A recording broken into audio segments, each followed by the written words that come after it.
welcome back to Worn Out Racing and a very unplanned episode. I've managed to get a last minute slot to finally take the Lemon, my Trofeo engine Cinquecento, for its power run at HAD. So join me in a few minutes when we're going to be on a rolling road. This is going to be good.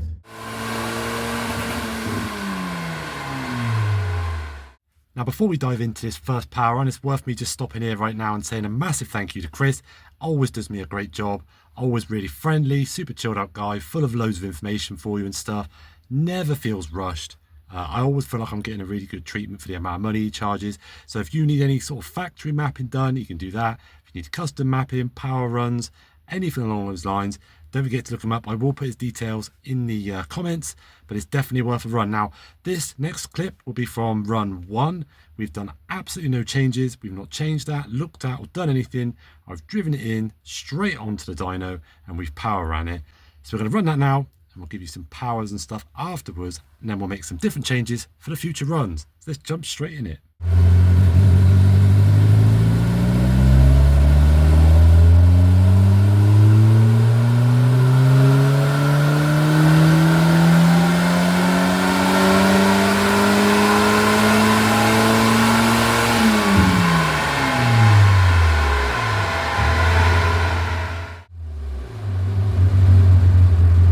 Okay, so on run 2, we're just going to do another quick run now just to back up those figures before we start making any kind of changes.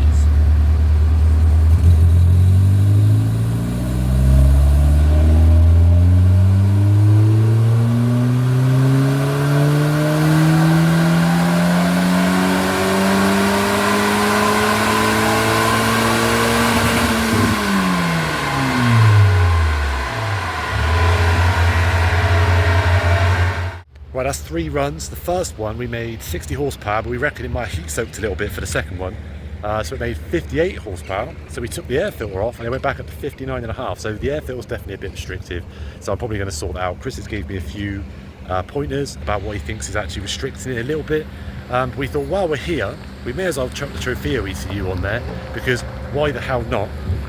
Because obviously everyone keeps on saying that the Trofeo ECU is going to make more power, so we're going to prove it. So we just bolted it on. We're going to do one more run and see if we can make a little bit more than the 60 horsepower they made before. And I will get a printout, hopefully, of the Slug's previous run, because I'm going to show you some big differences between that one and this one. So no more talking, let's crack on. You might hear it really does struggle right at the very start of the run with this ECU on, but let's see how it gets on with the rest of the run.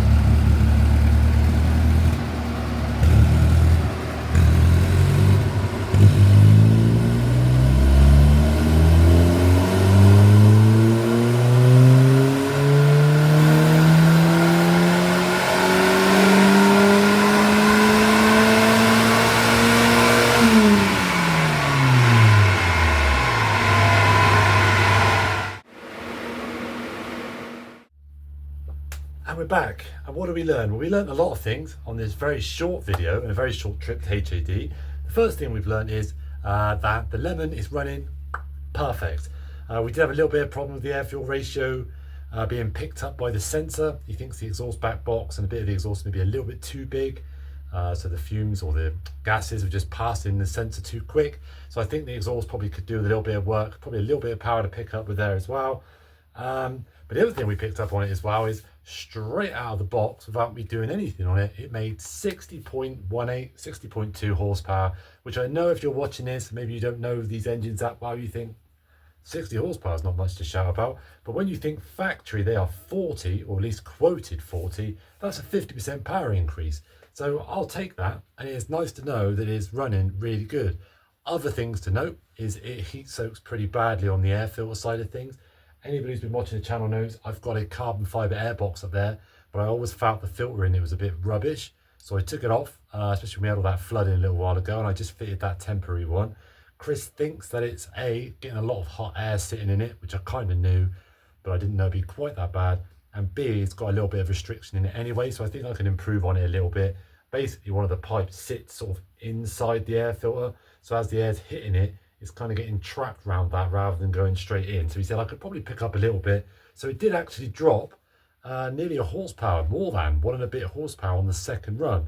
So when we took that back off, it went straight back up to 59.8, 59.9. So basically 60 horsepower again. So I know the air filter is definitely a problem. He did say that the tappets aren't terrible, but they are knocking a little bit. You can hear them. Everyone who's seen it in real life knows it taps. So there might be a little bit of power just to pick up there if I actually tweak those. So I will do that at some point. And last but not least, oh, the magical Trofeo ECU did absolutely jack. I don't know if it needs a little bit of time to learn, or maybe, I imagine it's probably more so it's like a controlled ECU or something for the series. So they basically get one so they know they're all running the same one, because it didn't do anything. If anything, it ran worse at low revs till it picked up a bit. Then it cleared up and was fine, but it made no more power or torque at all. It didn't even rev anymore, I don't think. So yeah, pretty waste of time really, other than it's a cool piece of artifact from the fact it's a Trofeo ECU, or it was fitted to one. So I'll keep it as a spare, just in case I ever get any problems. At least I can just chuck it on there as a temporary measure. But yes, I'm a happy man. It's great to finally know what the power figure is of this engine, because I get asked it quite a lot, and I'll be honest, I'm always kind of guessing. It's really good to know that it's running healthily and the air fuels and stuff are all bang on. And it's nice now to know that I don't really have any excuses. Next time I go to an event and somebody beats me in a bone stock engine 899 car like Duncan Rose, you know who you are and what you're doing to my mentality when I go to these things and get whooped by you.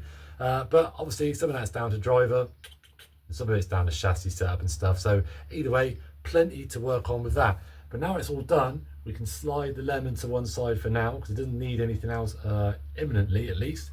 But I have got a few styling things coming up for that soon, and we can crack on with the 16 valve build, which I'm looking at right now. And in my personal opinion, it is looking chef's kiss. It is painted, it is getting refreshed, it is mostly back together, and I'm very, very happy how it's going, albeit it's been very slow progress because I don't have bolts for anything, because the engine was bought in lots of different bits and the car came in lots of bits, and I don't know where any of the bolts are. So I'm having to buy bolts, find bolts, and figure stuff out. So it's been a little bit irritating, but it's all right. We're getting there in the end. So look out for another episode very soon, and we get cracking with a new project, because I am not slowing down anytime soon. So stay safe. See you in the next episode. Oh wait, I just remembered something. For those of you that have stuck around until the very end of the video, well done to you. And as a little treat, I'm going to stick up a picture now of the graph from the power run, and I'm going to show you it against the previous Cinquecento that I took there to slow, and you can see what difference this set of cams and this little bit of engine work that I have done has done to it, in case you're ever thinking of blowing this kind of money on the 900cc as well, even though I think you'd be a little bit crazy to do so. Here we go, look, a little old school printout. Now I will try and hold this as steady as I can, but you can see here, look, the slug previously made 47.8, and this one made 60.1 out 8. But the most important thing to note here, and the most interesting bit, is obviously to start with, the power figures are fairly similar. I mean, there's a couple of horsepower here, right up to here, but then you can see, once it kind of gets in this 4,500 rev range, this is when the cam is really starting to do its thing. So this is a difference when you start running these much hotter cams on your car. You know, it really just starts to come in this mid to high.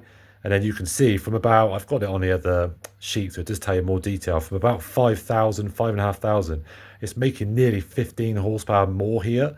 So for sure, in this bottom half of the rev range, I'm sure they're fairly comparable. But then from up from this top point here is where it's really making the power. So I really need to take that into account when I'm doing track days and stuff, just to keep the revs up, just to make sure that I am not chugging around in this lower kind of bracket. But otherwise, I mean, the temperature was pretty much bang on, weirdly, but it was a lot more humid on this next one, so that might have played its part as well. So maybe it would have made a little bit more horsepower normally, but otherwise, yep, dead happy with that. It is exactly the kind of thing you want to see between a stock engine and one that's had a load of money spent on it. So on that last little chestnut, I'll see you soon.